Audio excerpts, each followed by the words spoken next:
I'm Fleur Thompson. I'm from Bourke. I was born here, moved away at 8 years old and moved back when I was 23. Around that time, it was 2002, I think.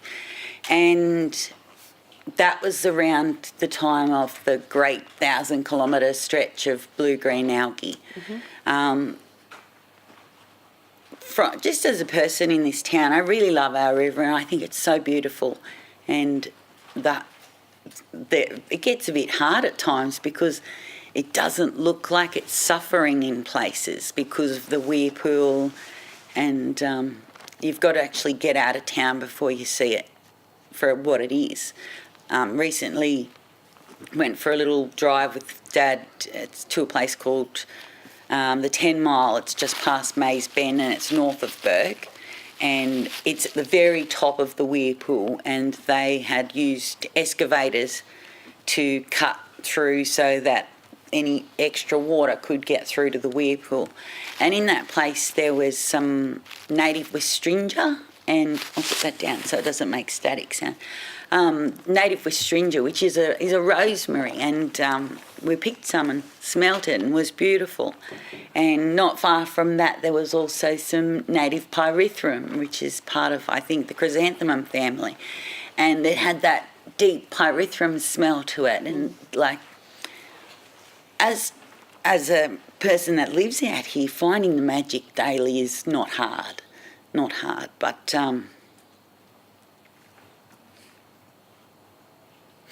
You okay? when you see the river the way it is, hang on. It's okay. When you see what happens and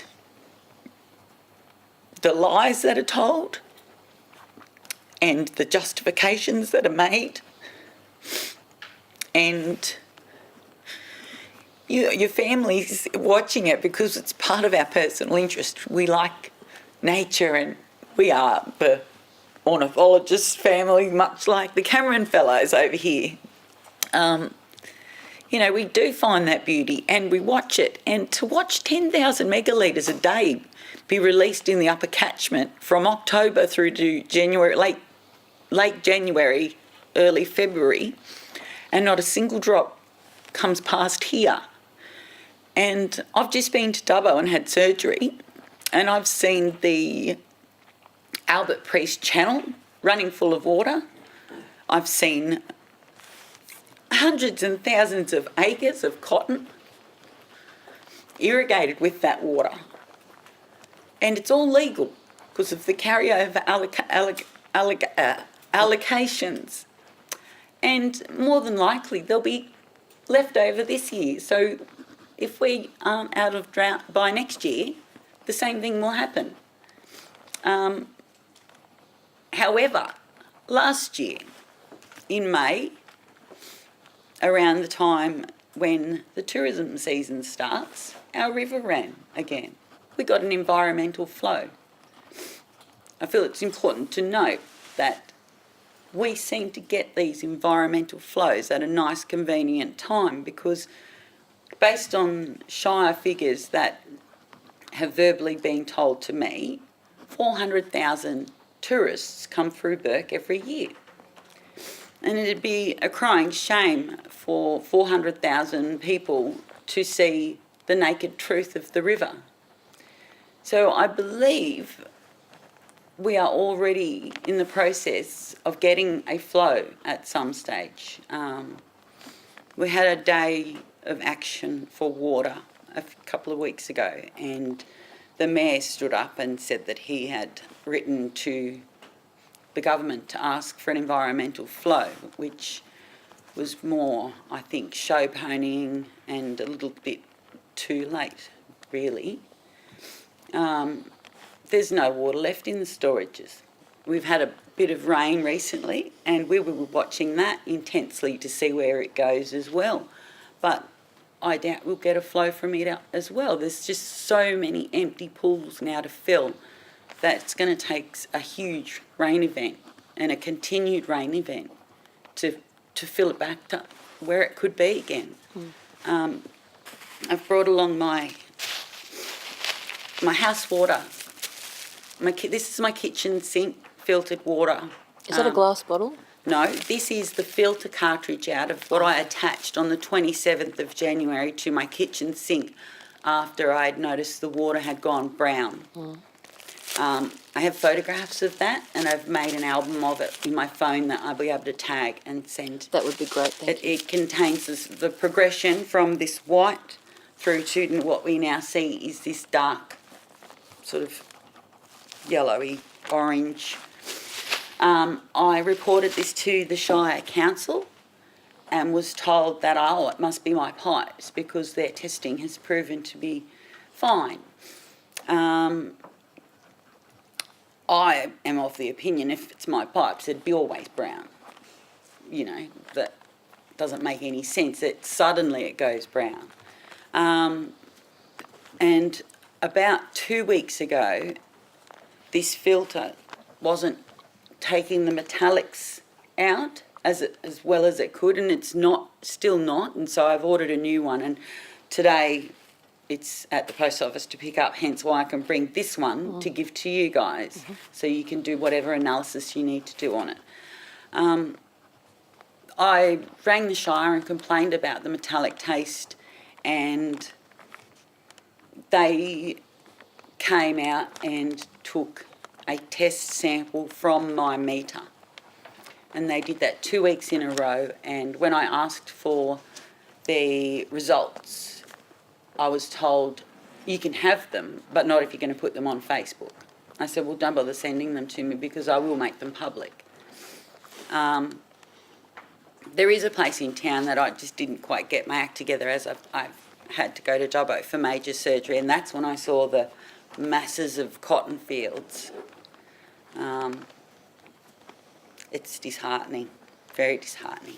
An air conditioner, for example, you buy air conditioner pads for your water air conditioner, and for the last few years you haven't gotten a full season out of them because of the calcification on them. It's clogging them and they're not drawing air anymore. Last year I spent over $5,000 installing a reverse cycle air conditioner so that we could remain cool, and it's a good thing we did. We had 21 days in a row over 42 degrees in Bourke. And no kids could swim in the river. No kids could play under the hose. There's no slip and slide. There's no, water fight. And the Bourke Local Council have taken the decision to put a splash park in a few years back. That splash park's located in the pool complex where you have to pay $2, $3 to access it.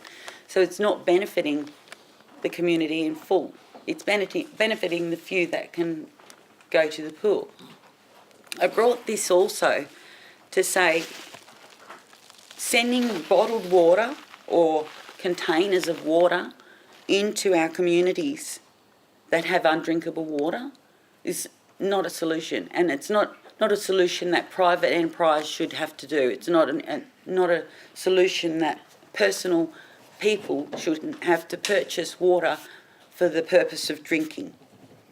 And if there was any foresight at all, perhaps one of these in every kitchen is a better option and more economically viable than thousands of bottles of plastic that will never ever be recycled and that will just get put into our landfill.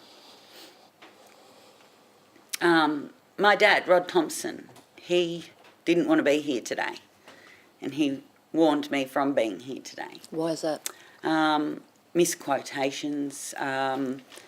He has had dealings with Peter Hannam and was misquoted, and after that he's just shut down. But he was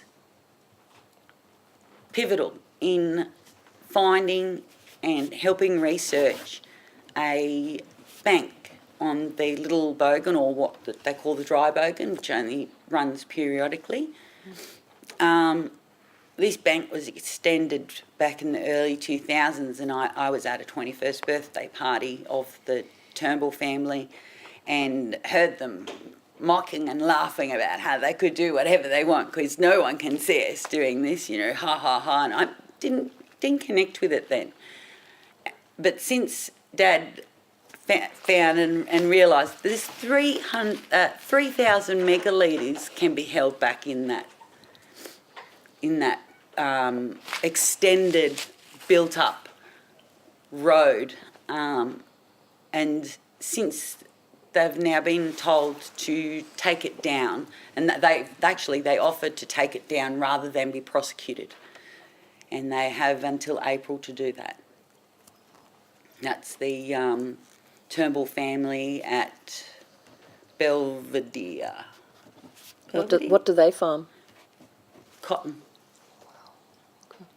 Cotton. Seems to be a common thread. That was a bit of a Freudian slip. Not that funny. Well, I am, but I'm not. Yeah. Can I ask you some questions? Yes, Thank you so definitely. much for sharing all of this so far. So you say you're born in Bourke, but your dad, how long has your family been in this area? Well, I'm 40 and I only spent 13 years away. Mm. And did your dad grow up here or did they No, move here? he moved out here with PMG, which was Postmasters General, and turned into Telecom and then Telstra. Yeah. So he was a linesman technician for them. So he's probably been here a lot of his working life too? Yeah. He was electrocuted in the early 80s, and so he then he's been retired since then, but Mum's a nurse, and so Mum knows sort of thereabouts everybody in town. Yeah. You could pretty much say that in a town of this size there's 600 diabetics. Yeah. Isn't the population only about 1,400? Yeah. And there's 600 diabetics? Yes. Wow, okay. Yep. You've probably got 300 people with kidney and liver problems. We're not the community to have this problem because it's not in our health benefits to be drinking this much salt. So can I ask, you said you and your dad love going bush? We love seeing all do. the plants. Dad actually last year walked from North Bourke to Wilcannia to raise awareness for the lack of water in the river.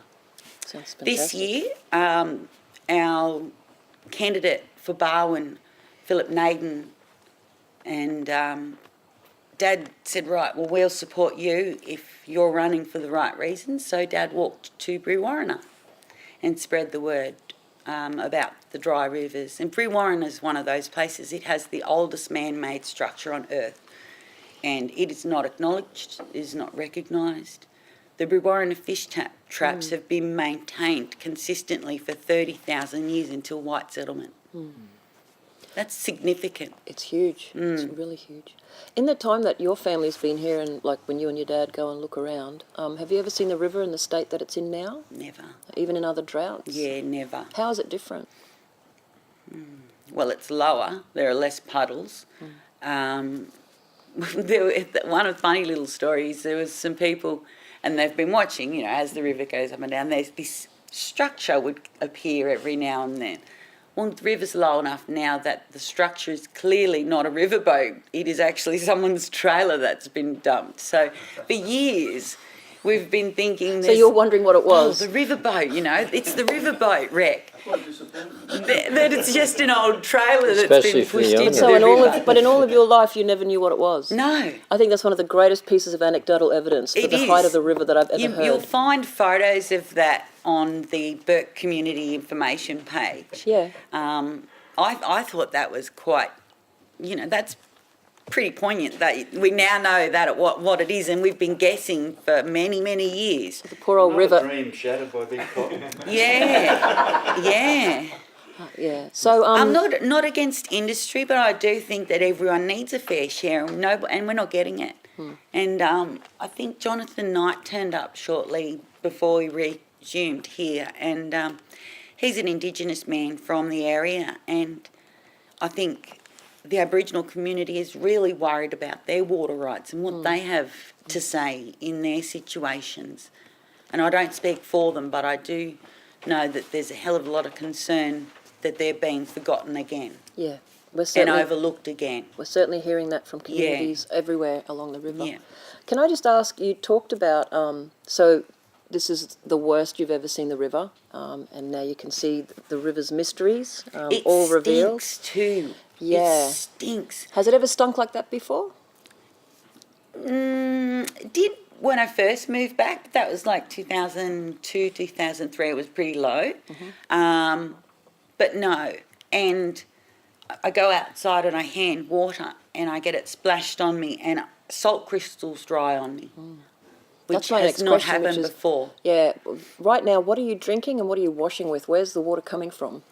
The town water, I'm led to believe, is a 30% bore water, 70% river water mix.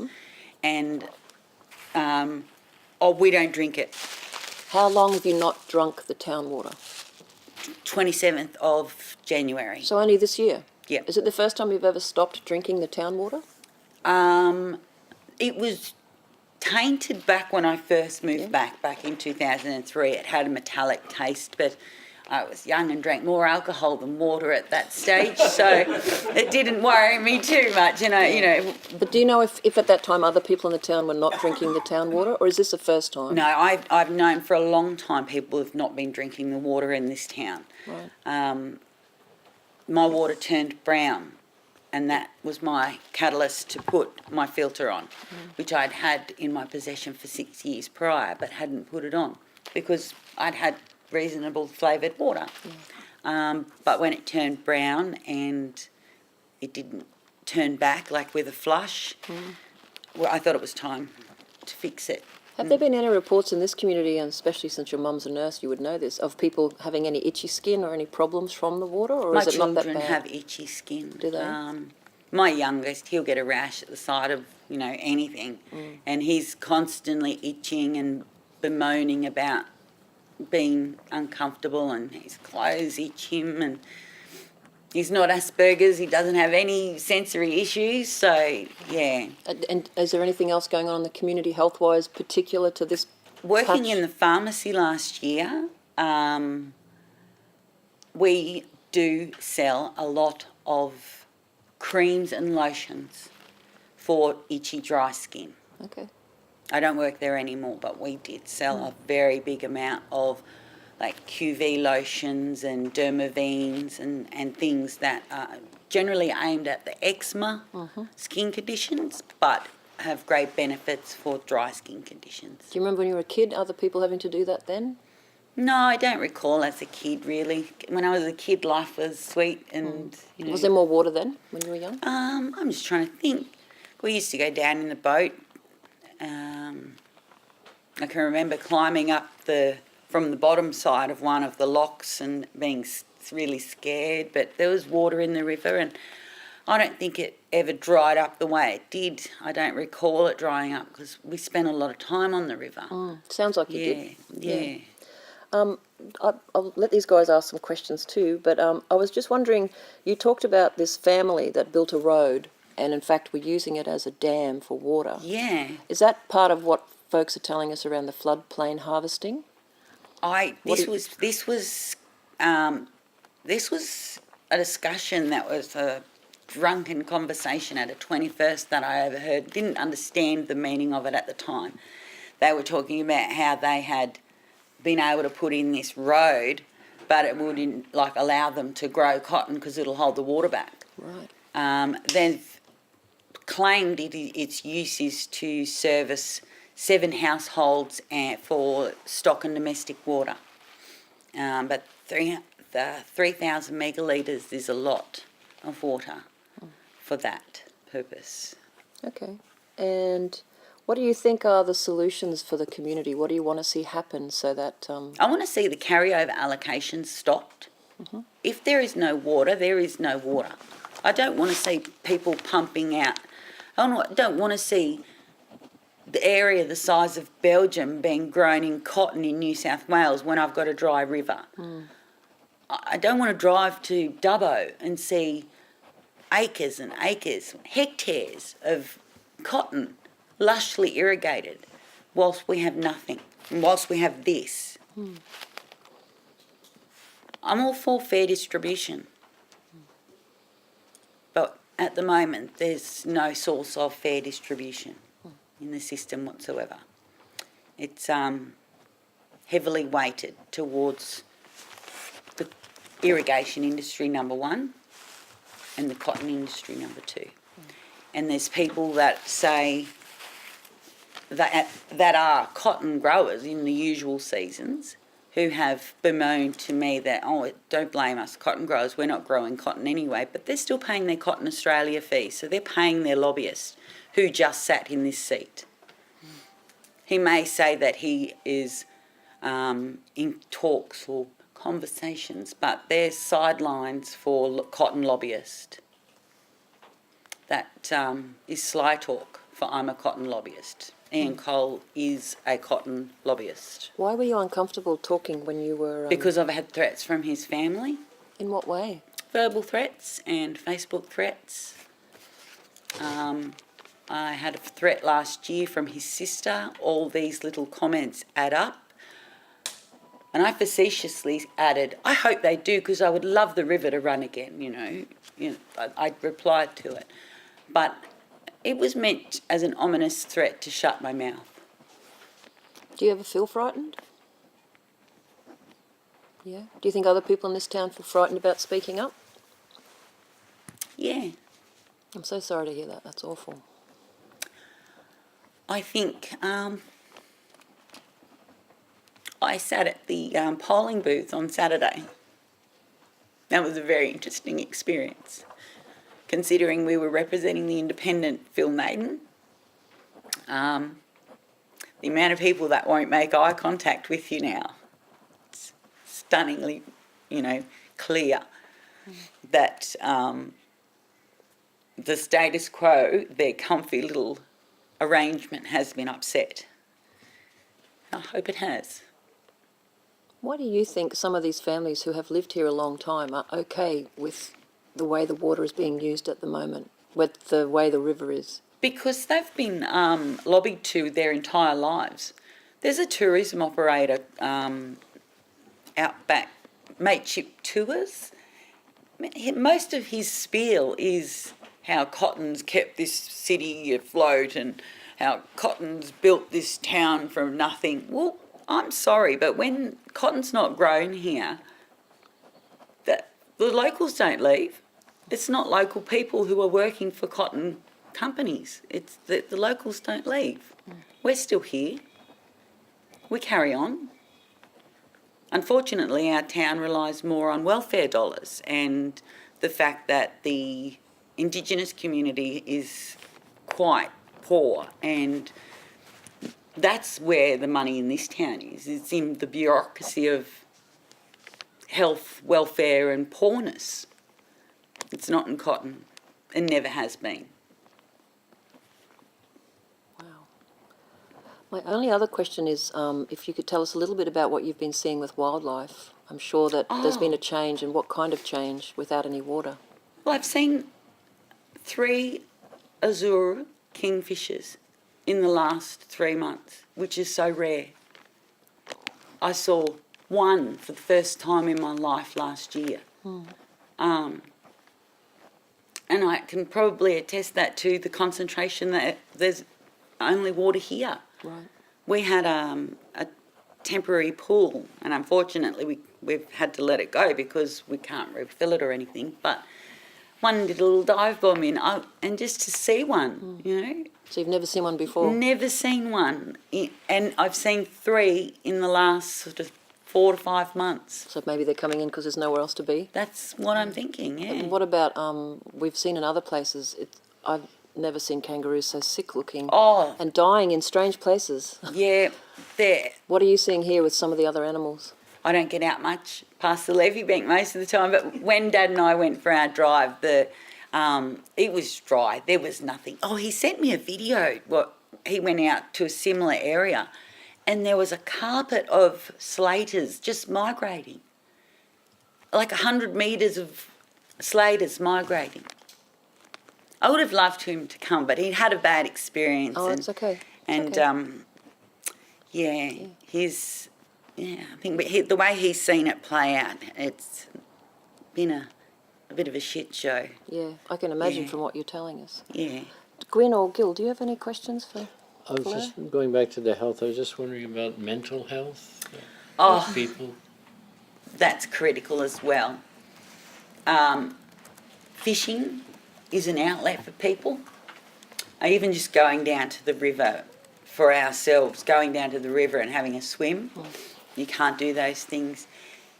Being boxed up in your house all the time because you can't go out and play under the hose, those sorts of things do affect your health. I'm not getting my vitamin D like I did. There's no river recreation, and as much as the little fishing club ain't caught nothing yet, fishing club, they're barely hanging on as well, like whatever small bit we can do, we're doing, but there's no way we can do anything to come up against these giants in amongst us. My mental health has improved, though, I must say, because of different reasons, so I can't attest to feeling worse because I had health problems prior to this, so, but it doesn't, I don't like what's going on. Yeah. It breaks my heart. But I think the troublesome part of it all is you can go to that wharf and you can look out and see water, and it's so pretty and it's beautiful and there's the birds and the trees, but it's not quantifiable to like put it into a visual effect that in a really good season the whole opposite bank disappears. It all goes underwater. It's hard for people to fathom this very flat country being metres underwater. And that's magic that we're missing. And there's trees that rely on that, like the spotted leopard woods, the wilgas, the warrior bush, all these trees. They rely on that grey floodplain area. They rely on that. And they're dying. They're dying because they're not getting inundated temporarily. Okay. Well, Fleur, thank you so much for sharing. That was really excellent. And thank you for being so brave to come and talk to us Thanks when for others having might me. not. Thank you.